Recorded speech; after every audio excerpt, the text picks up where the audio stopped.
Growing up, I was always interested in the mental game. After years of study, I developed the BasketballBrain program. My life is devoted to helping others achieve their greatness. I hope you'll like, subscribe, and if you take a chance with the BasketballBrain program, I promise you your game's going to reach levels that you never thought possible. I think I found the best MJ highlight mix I've ever seen, as far as just displaying his ability to levitate and his hang time. I'm just so impressed. I was thinking about the other day when Kevin Durant said, do people not have YouTube? Do they not realize, like they got a guy levitating there. Do they not have YouTube? How can people not realize that Jordan is the GOAT? And I was watching this and I thought, yeah, it's true. This is the greatest athlete I've ever seen. I just watched Tom Brady last night. He played great, but he got lucky in a lot of ways. Not to take away from his greatness, but Jordan never really got lucky. He controlled the game. He won the game. And can you really be the GOAT if you don't change the style? I mean, look how high he is there. If you don't change the style of the game, if you're not graceful, if you don't have the aesthetics that everyone wants to see, I don't think so. I think you have to be the total package. I've never seen an athlete like Jordan. People are debating me that some athletes are more graceful than Jordan. That's insane, guys. Watch these highlights. It's insane. There's never been anyone as graceful as Michael Jordan. Just hasn't been. Because you can't be more graceful than that. This is the epitome. Maybe somebody will become as graceful as him. I haven't seen it. But you can't get more graceful than MJ. The way he hangs in the air, his ability to control the ball because he had such enormous hands. A lot of it's God-given, not denying that. But when you put together God-given talent with a devilish work ethic, watch out. You get somebody like this. I mean, I've never seen another player do anything like 3 of these moves in an entire career. And this is a 10-minute highlight reel, and it's not even exhaustive. It's not showing every great athletic, balletic move MJ's ever done. It's even showing him throwing a football 70 yards, okay? He's just the greatest athlete I've ever seen in my life. He had the killer instinct. That program's going to be nuts, you guys. I'm so excited to put it out. Just been doing a ton of audios for it. But Jordan had the killer instinct. He's an apex predator. He's the most graceful, the most clutch, and he never lost in the Super Bowl, quote unquote. You know, the NBA Finals, the Super Bowl of basketball. He never lost. These are great passes. He's a great defender. He's playing both ends of the floor his whole career. How is there any debate about who's the best player? I just don't understand that. There's a lot of things in this life I understand. I've studied a lot. I understand diverse political opinions. I understand different takes on historical events. I don't understand how anyone debates that Jordan's not just the greatest basketball player ever, but the greatest athlete. Now, if you want to say, he's not the best humanitarian, he's not given enough to charity, fine. We're not talking about that, though. These guys on, with Chris Carter and that Nick Wright, those guys are morons. I'm sorry. They're morons to put LeBron in the same breath as MJ. Okay, you could put them in the same breath, but they put him first. LeBron gets first billing in their eyes. It's insane. It's just not right. It's wrong. It's morally, it hurts me. It feels like someone's lying to me and lying to the masses. I feel like I'm watching some propagandist on TV, inverting reality. I mean, look at the hang time. The hang time is just otherworldly. It's utter nonsense and otherworldly. Going around Shaq like he's not even there. He holds the ball an extra second in the air when most guys are already on the ground. He lets the defenders fall while he's still hanging in the air. I mean, look at that. That guy jumped before Jordan and still hit the ground. Okay, he couldn't jump that high, but still. MJ just floats. Just so explosive. It's weird for a guy to be that explosive and still that smooth. And like we talked about in What is the Grace video, he lands just like a cat. And he hangs in the air like he's a ballerina. And he takes off like he's a rocket ship. So he's mixing all of these different, you want to take off like a rocket ship. You want to hang in the air like you're a ballerina. And then you want to land like a cat. You don't want to hear people. People don't even want to hear you land. You should land so softly. And then you talk trash to him, he improves his game. Then you get into the playoffs and he improves his game. Then you get into a playoff game where there's, the time's running down and he's even better. And he never took a game off. At his last season in the NBA, when he's 40 years old, he never missed a game. And then he gets hammered. Look at these. He gets hammered by the Pistons in a different league. None of these guys were ever suspended or thrown out of the game, by the way, or ejected, according to that little blurb right there.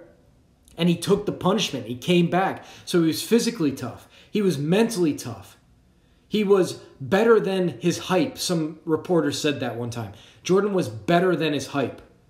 Who can you say that about? I think you could say it about LeBron, but he's not better than his hype in crunch time. LeBron's not hyped in crunch time. When LeBron makes a game winner, we go, oh, thank God he's finally making them. When Jordan made game winners, we said, of course. Look at how high he is there. It's really crazy how good Jordan is. This is what I'm thinking when I'm watching this. How do people deny reality?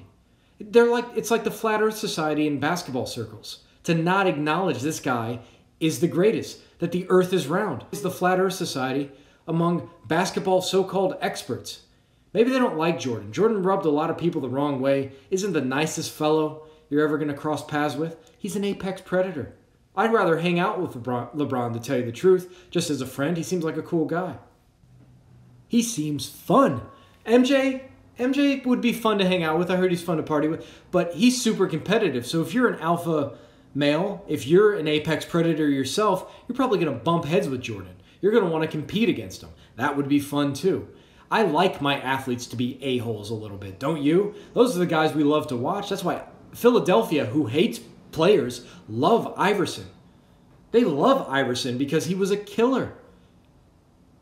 People love those assholes. I'm sorry to curse, but they love those guys, man.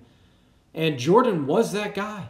He was. I like my athletes that way. I like seeing my athletes take somebody down. Take them down, demolish them, humiliate people. I like to see competitors scared. The athletes nowadays, nobody's scared of anybody else.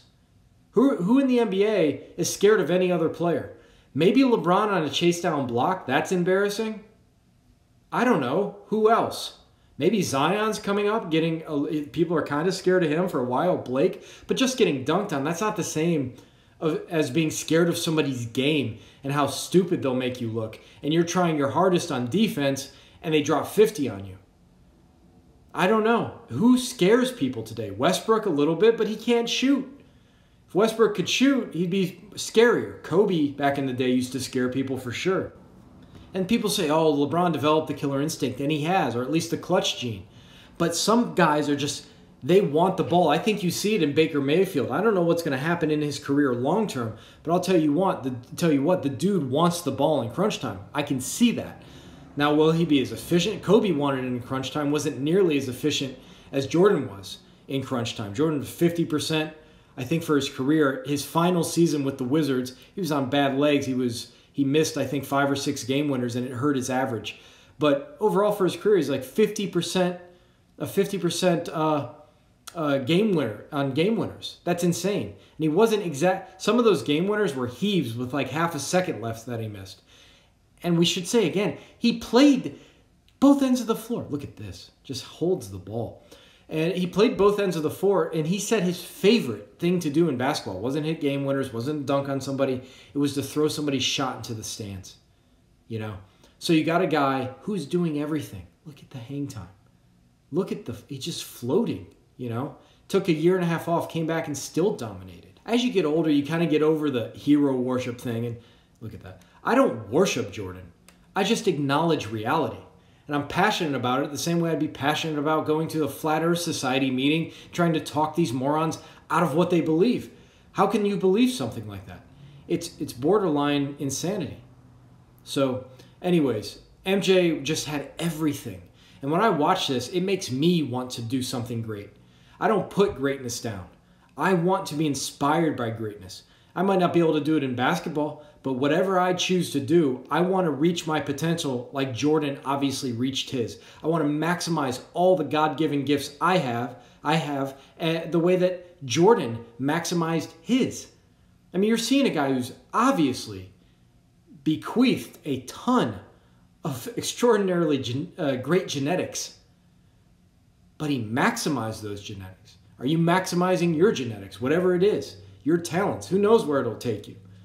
But I love seeing guys who've just, everything is maxed out. Their mind, their body, their spirit, all their assets, all their assets. It's just, it's inspirational.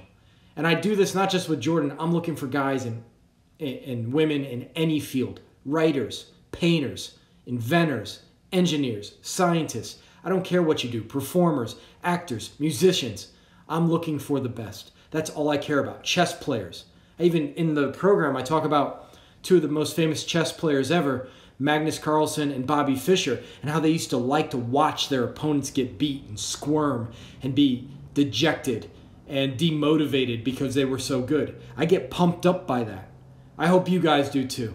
I was just watching this. There's not really anything else here. I just thought you'd enjoy it. There's his last shot. Killer apex predator.